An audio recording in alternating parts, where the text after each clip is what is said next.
Did you know? The MP40, also known as the Maskin & Pistol 40, was one of the most iconic submachine guns of World War II, widely used by Nazi Germany's infantry and paratroopers. Chambered in 9 by 19 mm parabellum, the MP40 featured a 32-round detachable box magazine and fired at a rate of about 500 to 550 rounds per minute, perfect for close-quarter combat. It was designed to be fully automatic only, with no semi-auto mode.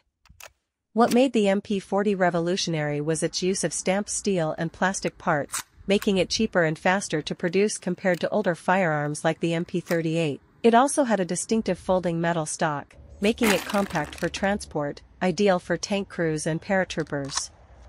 Though reliable in short bursts, the MP40's open-bolt design made it vulnerable to dirt and debris, leading to occasional jams in harsh conditions.